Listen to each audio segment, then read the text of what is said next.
So there will be potentially different pieces that arise for you on a personal level, which is the beauty of the way to alchemize, and the way to be an alchemist is that personal alchemy.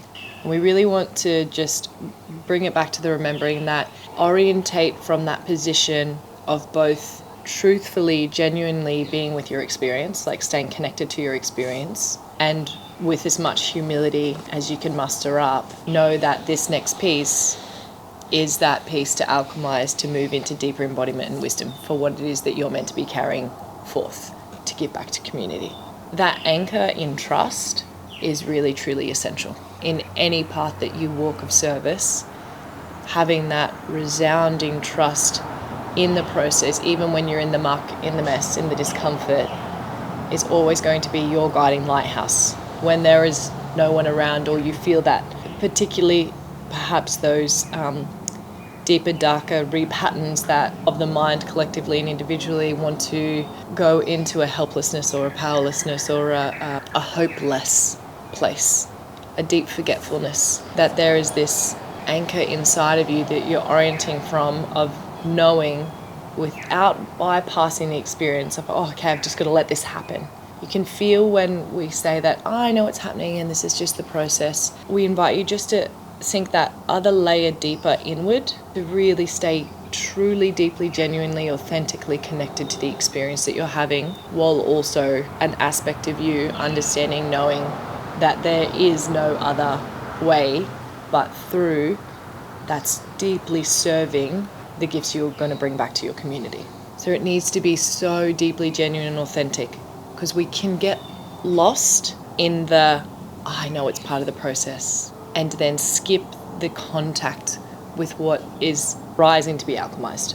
And so it's a really genuine connection to both. So it's like, really stay with that, with your experience truthfully. Stay with the medicine of vulnerability and exposure. Really stay with that. Understand the absolute power of you remaining open in that vulnerable, raw messiness will allow the fire to move through you with much more ease. And it won't necessarily look like that on the outside. So avoid the reflex of trying to make it look prettier or better, or for you to look more conscious or powerful, or like whatever a facilitator or a shaman or a practitioner should look like. It's that, just put that down, because the most powerful thing you could do is really own your authentic experience of what's arising.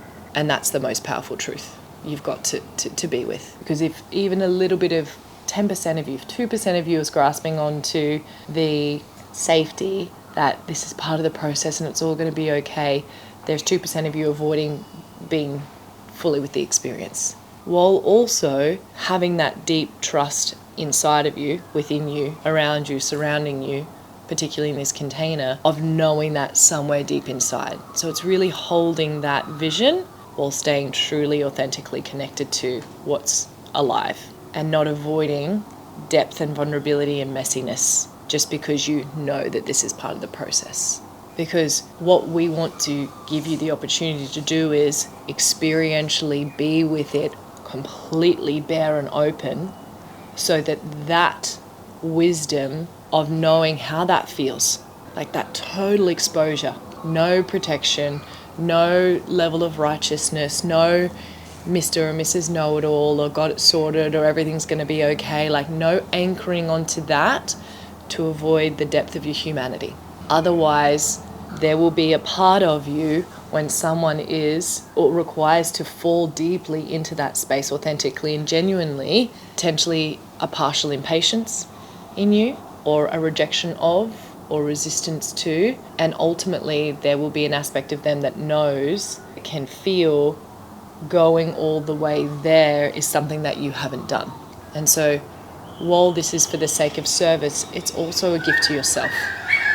It's all of it all at once. So really truly remain with that experience authentically. Complete exposure. Know, oh yeah, I know that this is. It's like, let it be as tender and raw and real, while staying with it truthfully and not collapsing in. It's a balance, right? It's this fine, fine line. This beautiful, beautiful place of connection, contact, exposure, rawness, genuine feeling, while being resourced with your trust. Yeah, give yourself that gift of fully feeling. And that is a shift from a space of conditional engagement to unconditional engagement.